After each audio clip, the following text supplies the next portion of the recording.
Hello, नमस्कार मेरे प्यारे साथियों। स्वागत है आपका हमारे YouTube channel be good classes में।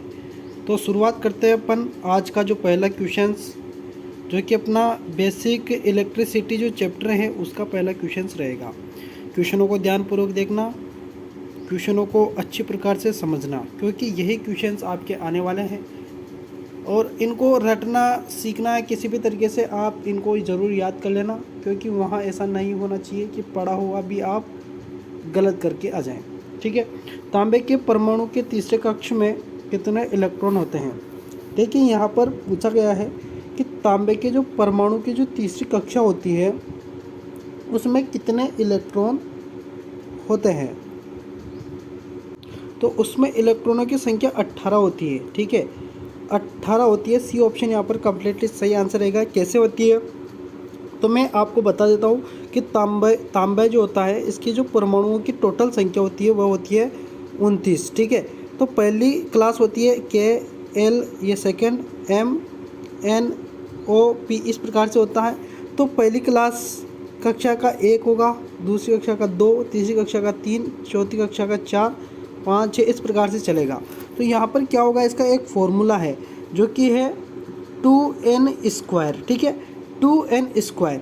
तो जो पहली कक्षा में कितना होगा, तो 2 कोष्टक में 1 लग जाएगा, ऊपर स्क्वायर लग जाएगा, क्योंकि n की जगह ये संख्या कक्षा का नंबर लिखाता है।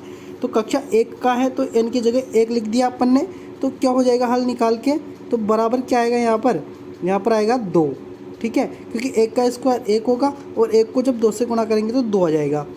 बाकी दूसरी कक्षा का देखते हैं तो 2 कोष्टक 2 का स्क्वायर, तो यहाँ पर 2 का स्क्वायर 4 हो जाएगा और 4 को जब 2 से गुणा करेंगे तो कितना हो जाएगा, 8 हो जाएगा। बाकी अपन तीसरी कक्षा का देखते हैं तो 2 कोष्टक 3 का स्क्वायर 2, तो 2 को अपन 3 का स्क्वायर कितना हो जाएगा, 9 हो जाएगा। 9 को 2 से गुणा कर दे तो कितना हो जाएगा, 18 हो जाएगा। तो यहाँ पर 18 तीसरी कक्षा में क्या आया, 18 आया। तो अपना आंसर क्या होगा, 18 अपना यहाँ पर कम्प्लीटली सही आंसर होगा। पहली कक्षा का पूछता तो 2 होता, दूसरी कक्षा का पूछता तो 8 होता, तीसरी कक्षा का पूछा तो 18। अब देखिए अगर आप चौथी कक्षा का पूछता तो आप 4 से मल्टीप्लाई इस प्रकार से निकाल के नहीं बताते। क्यों? क्योंकि इतने इलेक्ट्रॉन नहीं बचे। अगर आप इनको जोड़ोगे टोटल को तो कितना हुआ, 8 2 10 होगा, 10 8 28, यानी कि 28 हो गए। बचा कितना भी इलेक्ट्रॉन, 29 में से 28 घटाए तो कितना बचा, 1। तो चौथी कक्षा में कितना रहेगा, 1 रहेगा। यानी कि अंतिम कक्षा में पूछ ले आपसे तांबे के परमाणु की तीसरी कक्षा पूछा है, यहाँ पर अगर अंतिम कक्षा पूछ लेता है तो 1 होगा। ठीक है, तो यहाँ पर 18 आपका कम्प्लीटली सही आंसर होगा। नेक्स्ट क्वेश्चन है, अर्धचालक पदार्थ कौन सा है? अर्धचालक पदार्थ के बारे में पूछा है। तो अर्धचालक 3 प्रकार के होते हैं। एक होता है आपका कार्बन, दूसरा होता है जर्मेनियम जो यहाँ पर दिया है डी ऑप्शन, और तीसरा है सिलिकॉन। ठीक है, इन तीनों के नाम आप याद रखना, कोई सा भी आ जाए क्लिक करके आ जाना। कार्बन, सिलिकॉन और जर्मेनियम, यह तीनों क्या रहेंगे, अर्धचालक रहेंगे। यूरेका क्या होता है, तो यूरेका होता है अचालक। ठीक है, अचालक होता है यूरेका। एबोनाइट अचालक होता है। मैग्नानिन भी क्या होता है, यह भी अचालक होता है। ठीक है, ध्यान रखना। आगे अगला क्वेश्चन है अपना तीसरे नंबर का, जो कि है नियन ध्रुवता, यानी कि नियत ध्रुवता है। ये नियन गलत टाइपिंग है।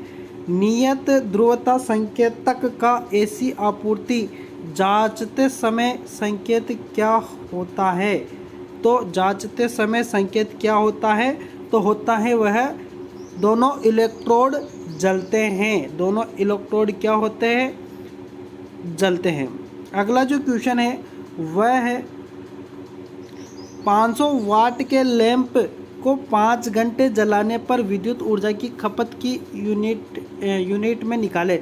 यानी कि आपको 500 वाट का एक लैंप है जिसको 5 घंटे तक चलाया गया है, तो कितना खपत होगा? तो आपको पता होगा कि 1000 वाट के लैंप को जब अगर अपन 1 घंटा चलाते हैं तो 1 यूनिट बनता है। तो 500 वाट के को अगर आप 1 घंटा चलाओगे तो आधा यूनिट बनेगा। इसी प्रकार से 5 घंटे तक चलाओगे तो 2.5 यूनिट बनेगा। यानी कि डी ऑप्शन आपका कम्प्लीटली यहाँ पर क्या हो जाएगा, सही आंसर हो जाएगा। ठीक है, सही आंसर आपका यहाँ पर हो जाएगा। अगर फॉर्मूले की बात करें तो फॉर्मूला क्या रहेगा, यहाँ पर इस तरीके से आप निकाल सकते हैं कि फॉर्मूला क्या रहेगा। देखिए यहाँ पर जो 500 वाट दिया है इसको तो रख दो ऊपर, यानी कि जो वाट दिया है उसको रख दो ऊपर, नीचे रखना है आपको 1000, इनटू करना है आपको 5 घंटे से। तो हल करके देख लो, 2 जीरो से 2 जीरो कट जाएगी, 5 25, 25 में आप 10 का भाग दोगे तो 2.5 यूनिट आ जाएगा। अगला जो क्वेश्चन है जो कि है न्यूमेरिकल क्वेश्चन ज़्यादा आएंगे इसमें, है ना। 100 वाट 250 वाट से रेटेड बल्ब के गर्म प्रतिरोध का मान क्या होगा। गर्म प्रतिरोधक का मान क्या होगा, 100 वाट का है और 250 वोल्ट पर चलता है। तो इसके लिए फॉर्मूला आपको याद होना चाहिए। ये जो है ना, ये शक्ति है, इसको P से लिखते हैं, इसको लिखते हैं अपन V से, और आपको प्रतिरोध ज्ञात करना है यानी कि R। तो अपन को P, R और V का संबंध निकालना है। तो P बराबर V स्क्वायर R होता है, ये ध्यान रखना। P बराबर V स्क्वायर बटा R होता है।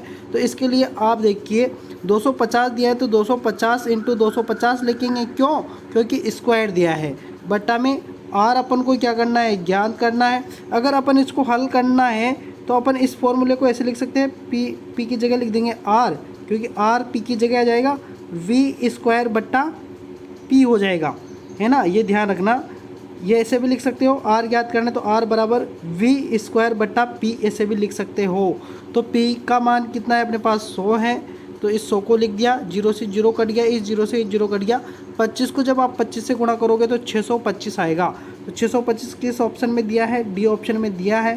तो डी ऑप्शन अपना यहाँ पर कम्प्लीटली सही आंसर होगा। अगला क्वेश्चन है, कौन सा नियम कहता है कि बंद विद्युत परिपथ में लगाया गया वोल्टेज पाथ के योग के बराबर होता है।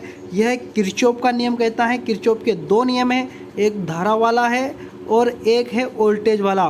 तो धारा वाला तो पहला है और वोल्टेज वाला कौन सा है, दूसरा है। तो देखिए यहाँ पर भी कौन सा आंसर आपका कम्प्लीटली सही आंसर होगा, डी ऑप्शन आपका यहाँ पर कम्प्लीटली सही आंसर होगा, जो कि किरचॉफ का सेकंड नियम। अगला जो क्वेश्चन है वह है,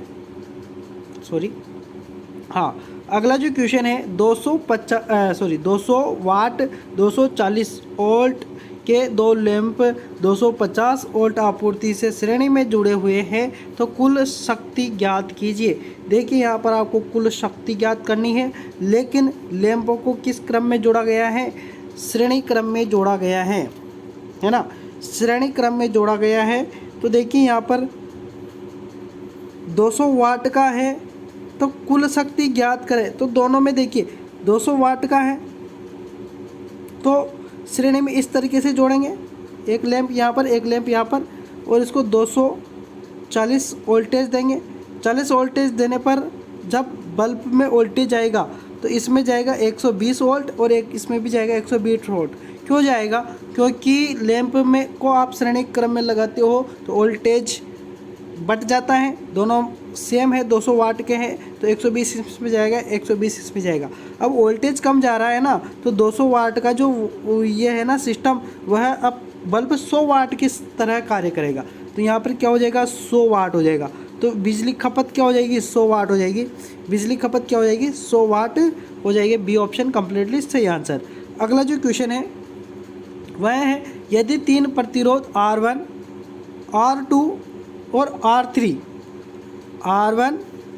और R3 समांतर परिपथ में जुड़े हो तो कुल प्रतिरोध ज्ञात कीजिए। इसके लिए फॉर्मूला है 1/RT बराबर 1/R1 plus 1/R2 plus 1/R3। किस ऑप्शन में है, तो यहाँ पर आपका बी ऑप्शन नहीं होगा। देखिए 1/RT होना ज़रूरी है, तो देखिए यहाँ से आप ये होगा नहीं, ए ऑप्शन, बी ऑप्शन होगा नहीं। क्यों, क्योंकि इसके ऊपर अगर 1/RT होता तो ये सही हो जाता, लेकिन ये भी नहीं होगा।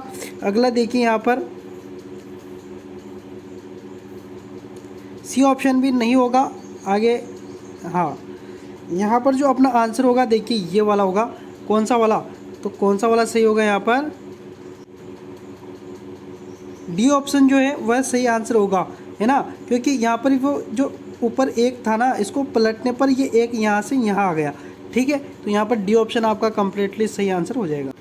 अगला क्वेश्चन देखिए, वीडियो आजकल लंबा होगा थोड़ा, क्योंकि न्यूमेरिकल सवाल ज़्यादा आ रहे हैं। ओम मीटर का पाठ्यांक खुले हुए R2 प्रतिरोधक पर क्या होगा। देखिए यहाँ पर ओम मीटर है यानी कि प्रतिरोधक वाला मीटर है। मैं पाठ्यांक का पूछा है और ये प्रतिरोधक क्या है, खुला वाला है। पर खुले हुए R2 प्रतिरोध पर क्या होगा, प्रतिरोध पर क्या यहाँ पर प्रतिरोध बताएगा। तो देखिए यहाँ पर प्रतिरोध क्या बताएगा, अगर ओपन है तो क्या होगा, अनंत हो जाएगा, है ना। क्योंकि अगर ओपन सर्किट है तो क्या हो जाएगा, अनंत हो जाएगा। तो शून्य पाठ्यांक पर संकेत दर्शाएगा, अनंत पाठ्यांक पर संकेत दर्शाएगा। तो मैंने अभी आपको बताया अनंत संकेत पर दर्शाएगा। तो यहाँ पर बी ऑप्शन आपका कंप्लीटली सही आंसर हो जाता है। अगला जो क्वेश्चन है, यदि किसी चालक के प्रतिरोध में क्या परिवर्तन होगा यदि उसके व्यास को 2 गुना कर दिया जाए। अगर किसी चालक के व्यास को क्या कर दो आप, 2 गुना कर दो, तो वह क्या हो जाएगा, 4 गुना प्रतिरोध कम हो जाता है। अगर 2 गुना उसके व्यास को क्या करोगे आप, व्यास को 2 गुना कर दिया जाएगा। अगर व्यास को बढ़ाओगे तो उसमें क्या होगा, प्रतिरोध क्या हो जाएगा, 4 गुना कम हो जाएगा। ठीक है, प्रतिरोध में क्या परिवर्तन होगा, तो 4 गुना कम हो जाएगा। किस ऑप्शन में, 4 गुना तक कम हो जाएगा। बी ऑप्शन कंप्लीटली यहाँ पर सही आंसर होगा। अगला जो क्वेश्चन है, प्रतिरोध का क्या नाम है, यह वायर वाउंड रजिस्टेंस है, यानी कि बी ऑप्शन तार बंधे हुए प्रतिरोध, वायर वाउंड रजिस्टर। अगला जो क्वेश्चन है, देखिए क्वेश्चन अगला जो कि बहुत ही सिंपल तरीके का क्वेश्चन है, रंगकूट विधि द्वारा प्रतिरोध का मान याद कीजिए। आपको यहाँ पर मान बताना है। इसके लिए आपको ये याद रखना है, बी रॉय है ना, B Roy, great Britain, very good wife, जो भी है। आगे अपन को इतना नहीं लेना है। अपन को सबसे पहले तो यहाँ पर ये याद रखना पड़ेगा, ये क्या लिखा रहा है, तो ये सिल्वर लिखा हुआ है, ध्यान रखना सिल्वर लिखा हुआ है। तो सिल्वर लिखा है तो सिल्वर का क्या होगा, तो सिल्वर का होगा, देखिए एक तो होता है गोल्डन सिल्वर, गोल्डन का होता है, एक तो होता है गोल्ड यानी कि सोना, तो गोल्ड का होता है ±5% और सिल्वर का होता है 10%, ±10%। तो यहाँ पर देखिए 10% वाला कौन कौन सा है, एक तो सी वाला है और एक बी वाला है, यानी कि ये दोनों तो होंगे ही नहीं, क्योंकि इनके पीछे पीछे क्या है, ±5% है। तो बी ऑप्शन और सी ऑप्शन में अपन को देखना है। पहले अपन ने ये देख लिया कि कंफर्म तो ये दोनों होंगे। अब देखिए आगे आगे क्या है, तो आगे आगे वाला कलर कौन सा है, रेड कलर है। तो रेड कलर किस पर आता है, यहाँ पर है। ये पहला होता है 0, ये होता है 1, ये होता है 2, ये 3, 4, 5, इस प्रकार से चलता है। तो रेड वाला कितने नंबर पर है, 2 नंबर पर। तो यहाँ पर बी ऑप्शन अपना फर्स्ट में क्या है, 2 है। तो यहाँ पर अपना यही आंसर क्या हो जाएगा, सही हो जाएगा बी ऑप्शन। ठीक है, तो यहाँ से अपन को आगे ज़्यादा देखने की ज़रूरत है नहीं। बी आया ब्लू, तो आगे यहाँ पर आएगा ग्रेट ब्रिटेन ब्लू, इसके बाद में 6 नंबर पर आ जाता है, तो 6 आ जाएगा। फिर इसके बाद में क्या आ जाता है, ऑरेंज 3 नंबर पर है, तो 10 की पावर 3 आ जाता है। तो यहाँ पर अपना बी ऑप्शन ही क्या रहेगा, कंप्लीटली सही आंसर होगा। अगला क्वेश्चन है, ओम मीटर को अरेखीय क्रम में क्यों समंजित किया जा सकता है। देखिए ओम मीटर को अरेखीय क्रम में क्यों समंजित किया जा सकता है, क्यों समंजित किया जा सकता है, क्योंकि देखिए धारा प्रतिरोध की क्या होती है, व्युत क्रमानुपाती होती है। धारा प्रतिरोध की क्या होती है, व्युत क्रमानुपाती होती है। इसलिए क्योंकि अगर आप क्या करोगे, प्रतिरोध बढ़ाओगे तो धारा नहीं आएगी। जैसे जैसे आप यहाँ पर ऐसे प्रतिरोध बढ़ता है, इधर अनंत होता है, इधर 0 प्रतिरोध होता है। तो अगर धारा जो वो सुई होती है ना, वो इससे इस ओर आती है। तो देखिए यहाँ पर कि अगर प्रतिरोध अगर, ये बहुत सारी बार इधर भी होता है, ये ध्यान रखना, बहुत सारे मीटरों में आपको देखना पड़ेगा मीटर के हिसाब से। तो सुई इधर से इधर की ओर आएगी। तो देखिए यहाँ पर अगर प्रतिरोध नहीं होगा तो सुई कहाँ आ जाएगी, बिल्कुल 0 पर आ जाएगी, क्योंकि प्रतिरोध क्या रहेगा, बिल्कुल कम रहेगा। और अगर प्रतिरोध रहेगा तो क्योंकि काम ही क्या करता है, इंसुलेशन प्रतिरोध मापने के लिए काम करता है। बी ऑप्शन आप याद रख लेना। आगे देखिए आप क्वेश्चन को ध्यानपूर्वक देखना। व्हीटस्टोन ब्रिज की संतुलन की अवस्था में अज्ञात प्रतिरोध RDC का मान ज्ञात कीजिए। जब PAB 500 Q और QBC 300 ओम और SAO 15 ओम है, तो आपको ज्ञात करना है। अब देखिए, अब इस चित्र को ध्यानपूर्वक देखेंगे और संतुलन अवस्था है ना, तो इसमें आपको P बराबर आपको दिया है 500 है ना, और P बराबर 500 दिया है, Q बराबर अपन को 300 दिया है, तो यहाँ पर 300 हो जाएगा, और S बराबर अपन को 15 दिया है। तो ये ऐसे होता है पी क्यू आर और एच, इस तरीके से होता है संतुलन अवस्था में। यहाँ पर जो लिखे हुए उस पर ध्यान में दें, पी क्यू आर एच, इस तरीके से आप याद रखना संतुलन अवस्था में। तो आपका जो फॉर्मूला है पी बटा क्यू बराबर आर बटा एस, इस प्रकार से फॉर्मूला है। पी क्यू, पी से को इंटू करेंगे अपन एस से, बराबर आर को इंटू करेंगे अपन क्यू से, आर इंटू क्यू हो जाएगा। तो देखिए पी इंटू एस, ये पी है ना, ध्यान रखना पी है, पी इंटू एस बराबर आर इंटू क्यू। अब देखिए पी बराबर अपने पास है 500 इंटू एस अपन को ज्ञात करना है यहाँ वाला, और बराबर आर अपने पास 15 है और क्यू अपने पास कितना है 300। तो देखिए यहाँ पर ये 500 जब 300 के यानी कि इसके नीचे आ जाता है, यहाँ पर ये 15 है, ये 300 है। तो मैं लिख देता हूँ यहाँ पर, थोड़ा कलर चेंज कर देता हूँ ताकि आप कन्फ्यूजन में ना हो। देखिए यहाँ पर ये 15 है और यहाँ पर 300 है। तो देखिए ऊपर ही लिख देता हूँ मैं, 1500 इंटू 300 बटा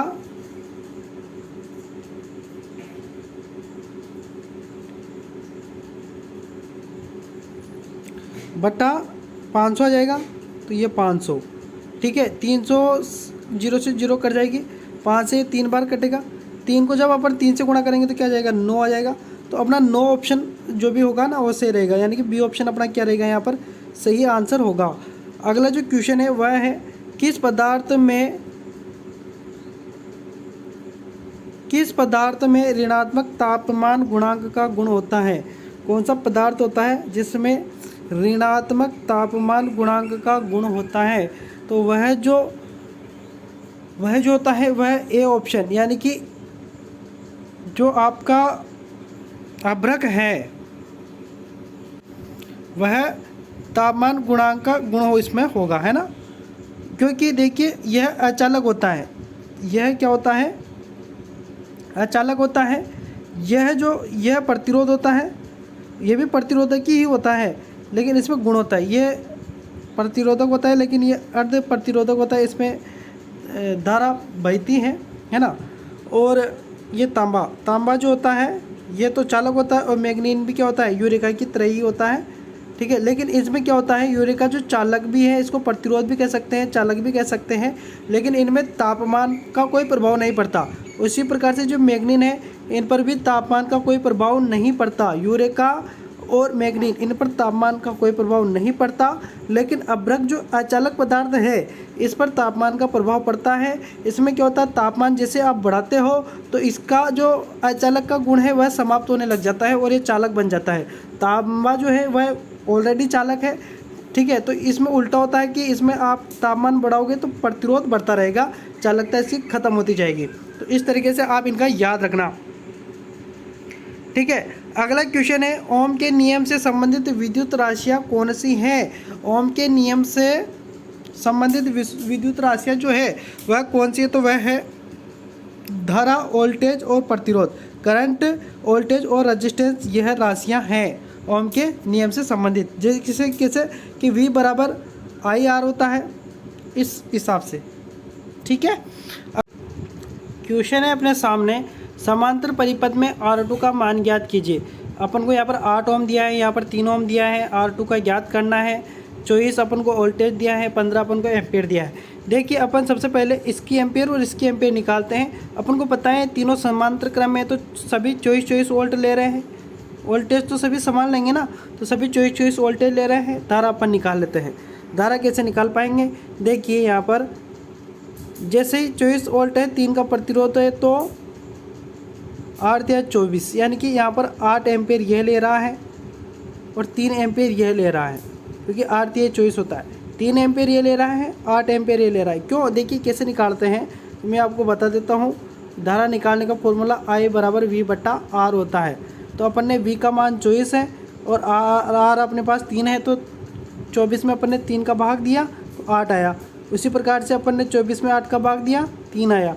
8 3 कितना हो जाता है? 11 हो जाता है। यानी कि ये दोनों प्रतिरोध कितनी धारा ले रहे हैं? 11। टोटल कितनी है? 15। तो बची कितनी? 4। तो 4 एम्पेयर कौन ले रहा है? R2 register.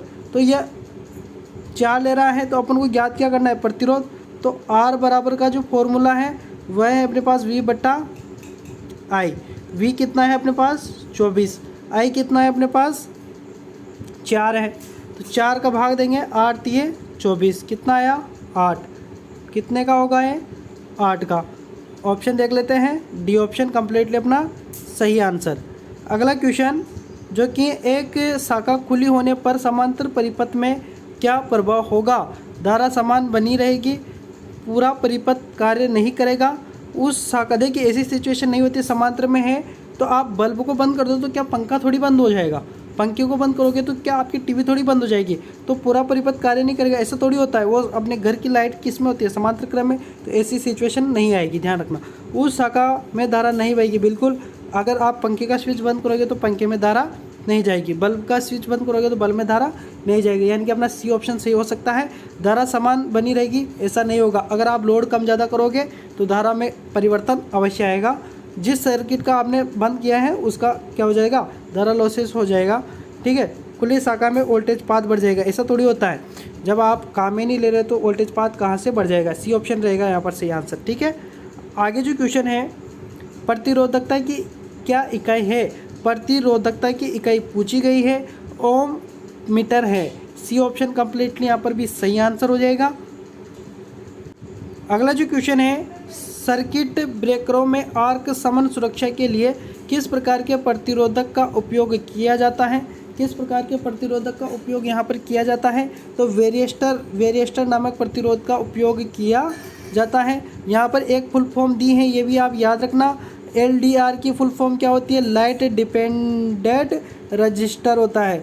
Light dependent register LDR का फुल फॉर्म होता है। तो यहाँ पर अपन ने कितने क्वेश्चन कर लिए, 20 क्वेश्चन कंप्लीट कर लिए हैं, ठीक है। आगे आएगा 21 नंबर का क्वेश्चन। यह क्वेश्चन बहुत ही सिंपल तरीके का है। देखिए किस तरीके से इसका आंसर अपन ज्ञात कर सकते हैं। फॉर्मूला वही लगेगा जो अपन ने पिछले वाले क्वेश्चन में लगाया था। रंगकूट विधि द्वारा प्रतिरोध का मान ज्ञात कीजिए। सबसे पहले यहाँ पर क्या दिया है, पीछे इस वाले कलर को गोल्ड दिया है, तो गोल्ड के लिए क्या होगा, ±5% होगा। ±5% वाले कौन से हैं, C और D, यानी कि ये और ये तो होगा नहीं। आगे क्या दिया है, रेड दिया है, तो रेड के लिए अपन को देखिए ये फॉर्मूला याद रखना है, BB रॉय, यानी कि देखिए बी में पहले क्या आएगा 0, इसमें क्या आएगा 1, इसमें क्या आएगा 2 किस में है, आगे सी वाले में है। इसके लिए मैंने अच्छे प्रकार से एक वीडियो बना रखा है, उसको कम्प्लीटली आप देख लेना, समझ में आ जाएगा। अगला जो क्वेश्चन है, व्हीटस्टोन ब्रिज के संतुलन की अवस्था में अज्ञात प्रतिरोध RDC का मान ज्ञात कीजिए। जब PAB 400 ओम है, Q बराबर 200 ओम है और यहाँ पर दिया गया है S बराबर, देखिए ये कौन सा है, संतुलन की अवस्था ही है फिर भी। तो देखिए यहाँ पर P बराबर अपने पास कितना है 400 है ना, और Q बराबर कितना है अपने पास 200 है, और S बराबर क्या दिया है अपन को 12 दिया है ना। तो देखिए यहाँ पर अपने पास संतुलन की अवस्था है PQRS ऐसे होता है, ये ध्यान रखना, मैंने अभी बताया था आपको, है ना, ये पूरा सिस्टम बताया था। PQRS इस तरीके से होता है, तो P/Q बराबर R/S, ये आपका फॉर्मूला होगा। P को S से गुणा करेंगे तो P/S हो जाएगा, बराबर R को अपन Q से गुणा करेंगे, ठीक है। R अपने P को अपन इंटू करेंगे S से, और R को इंटू करेंगे अपन Q से। तो P अपने पास कितना है 400 है, इंटू S अपने पास कितना है, तो ज्ञात करना है S को, बराबर R अपने पास है 12, इंटू हो जाएगा 200, ठीक है। तो देखिए अब अपन जब इस 400 को किसके नीचे लाएंगे, कलर चेंज कर देता हूँ, समझ में आएगा, थोड़ा इसको बड़ा भी कर देता हूँ। देखिए यहाँ पर 12 इंटू 200 है और 400 S के इंटू से, तो S इधर ही रखेंगे और 400 को इसके नीचे भेज देंगे। तो क्या होगा देखिए यहाँ पर कि जैसे अपन करते हैं, देखिए 12 इंटू 200 बटा क्या कर देते हैं 400 कर देते हैं, तो 200 से ये कितनी बार कट जाएगा, 2 बार कटेगा, 2 से 12 कितनी बार कटेगा, 6 बार कटेगा। 6 ऑप्शन अपन देख लेते हैं, 6 ऑप्शन अपना बी ऑप्शन में है, तो बी ऑप्शन अपना कंप्लीटली यहाँ पर क्या हो जाएगा, सही आंसर होगा। अगला 23 नंबर क्वेश्चन ध्यानपूर्वक देखेंगे तो वाट मीटर वी क्या पाठ्यांक बताएगा। वी कहाँ पर है, यहाँ पर है। वी क्या पाठ्यांक बताएगा, यहाँ पर अपन से पूछा है। देखिए वी अपन को पाठ्यांक अवश्य बताएगा, लेकिन